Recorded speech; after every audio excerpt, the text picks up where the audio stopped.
The administration of President Bola Tinubu has outlined a budgetary proposal for the fiscal year earmarking 1.5 billion naira for the procurement of vehicles for the First Lady's office. This allocation forms a segment of the supplementary budget for 2023, which has successfully passed the second reading in the House of Representatives. This is amidst the severe poverty and economic challenges facing the nation. The Tinubu government has also allocated a substantial 9.3 billion naira for the acquisition of vehicles for the president's use and the refurbishment of the presidential and vice presidential residences in both Abuja and Lagos. Furthermore, an expenditure of 3 billion naira is designated for the acquisition, renovation, and rehabilitation of two fortified quarters for the Economic and Financial Crimes Commission within the State House complex located in Guzep and Mabushi. The Nigerian Navy has put forward a budget proposal with a capital expenditure of 42.3 billion naira and a recurrent expenditure of 20.42 billion naira, which includes 5.095 billion naira for the procurement of a presidential yacht.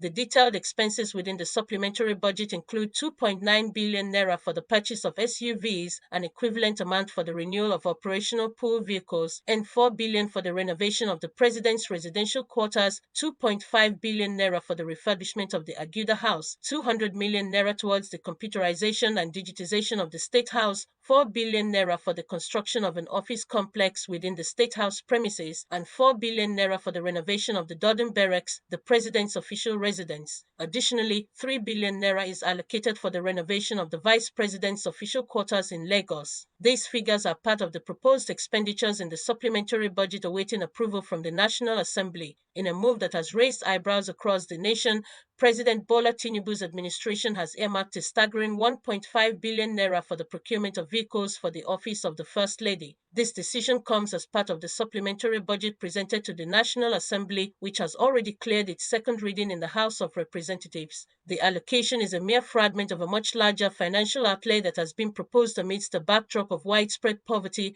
and economic hardship faced by the Nigerian populace. The administration has also allocated 19.3 billion naira for the acquisition of vehicles for the president and the renovation of the presidential and vice presidential lodges in both Abuja and Lagos. Furthermore, the budget outlines a hefty 5.095 billion naira for the purchase of a presidential yacht, a luxury that seems far removed from the daily struggles of ordinary Nigerians. The Nigerian Navy's capital and recurrent expenditures also feature prominently in this budget, with significant sums allocated to various endeavors. The supplementary budget details other substantial expenditures, including the renovation of residential quarters for the president, the vice president's residence, and the construction of an office complex within the State House. These financial decisions have sparked a debate about the priorities of the current administration, especially in light of the economic challenges that the country is facing. Critics argue that such lavish spending on the trappings of power is insensitive to the plight of millions of Nigerians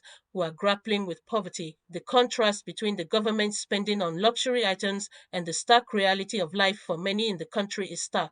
It raises questions about the government's commitment to addressing the pressing needs of its citizens, such as healthcare, education, and infrastructure, which many believe should be at the forefront of any budgetary considerations. The decision to spend such an amount on vehicles for the First Lady's office, in particular, has been met with incredulity. It is seen by some as emblematic of a broader disconnect between the government and the governed, where the lavish lifestyles of the political elite stand in sharp contrast to the lived experiences of the electorate. As the budget progresses through the legislative process, it remains to be seen whether these allocations will be approved as they stand or if public outcry will lead to a reassessment of the government's fiscal priorities. What is clear, however, is that the conversation around this budget is not just about numbers and figures, it's about values, priorities, and the vision that the leadership has for the future of Nigeria.